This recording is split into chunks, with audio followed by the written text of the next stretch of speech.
అరెస్టులు జైలు కొత్త కాదు. దాని గురించి నేను ఎక్కువ మాట్లాడను. మీ అందరికీ కూడా తెలుసు తెలంగాణ ప్రజలకు. ఒక్కటి మాట నేను మనం చేస్తూ ఉన్నా, సింగరేణి కార్మికుల కోసం, తెలంగాణ రైతాంగం కోసం, తెలంగాణ ప్రజల కోసం ఎంత దూరం పోవడానికైనా, మీకోసం ఎంత కష్టపడడానికైనా, ఎంత పోరాటం చేయడానికైనా కేసీఆర్ గారి నాయకత్వంలో ఈ గులాబీ ఉంటుంది.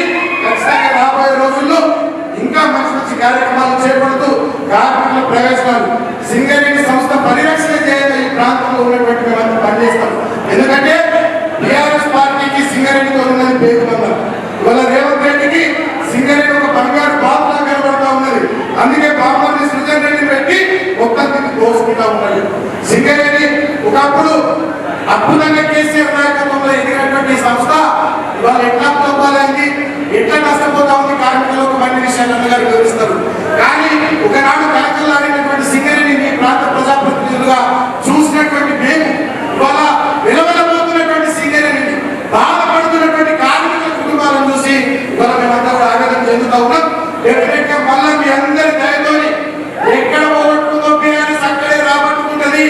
మీ అందరి దయతోని, సింగరేణి కార్మికుల దయతోని మాకు పూర్తి స్థాయిలో నమ్మకం ఉంది. మళ్ళీ తెలంగాణలో గులాబీ జెండా ఎగురుతుంది, కేసీఆర్ నాయకత్వం వస్తుంది. మళ్ళీ సింగరేణికి పూర్వ వైభవం వచ్చే విధంగా ఖచ్చితంగా మనమంతా ముందుకు సాగుదాం, గట్టిగా పనిచేద్దామని చెప్పి మీ అందరికీ కూడా టీబీజీకే సోదరులకు, సింగరేణి కార్మికులకు, పార్టీ నాయకులు, కార్యకర్తలందరికీ విజ్ఞప్తి చేస్తూ మీ పోరాటంలో ఒక అడుగు మేము ముందే ఉంటుంది తప్ప వెనుకపోమని చెప్పి నేను తెలియజేస్తూ ముగించే ముందు ఒక విషయం చెప్తా. నేను మొన్న జైల్లో ఉన్నప్పుడు ఈ ప్రాంతానికి 4 మంత్రులు వచ్చింది. శ్రీరాములు డిప్యూటీ సీఎం భట్టి విక్రమార్క గారు, శ్రీధర్ బాబు గారు, అట్లూరు లక్ష్మణ్ కుమార్ గారు, పొన్నం ప్రభాకర్ గారు. ఏవో కొన్ని సర్టిఫికెట్లు కొంతమందికి ఉద్యోగాలు వచ్చినట్టు మంచి శ్రీరాంపూర్ ఓసీ ఏరియాకి పోయి మొన్న హరిశన్న గోదావరి గోదావరి బాయిలో పోతే హరిశన్న పోనీయలేదు, భూపాలపల్లిలో పోతాంటే పోనీయలేదు.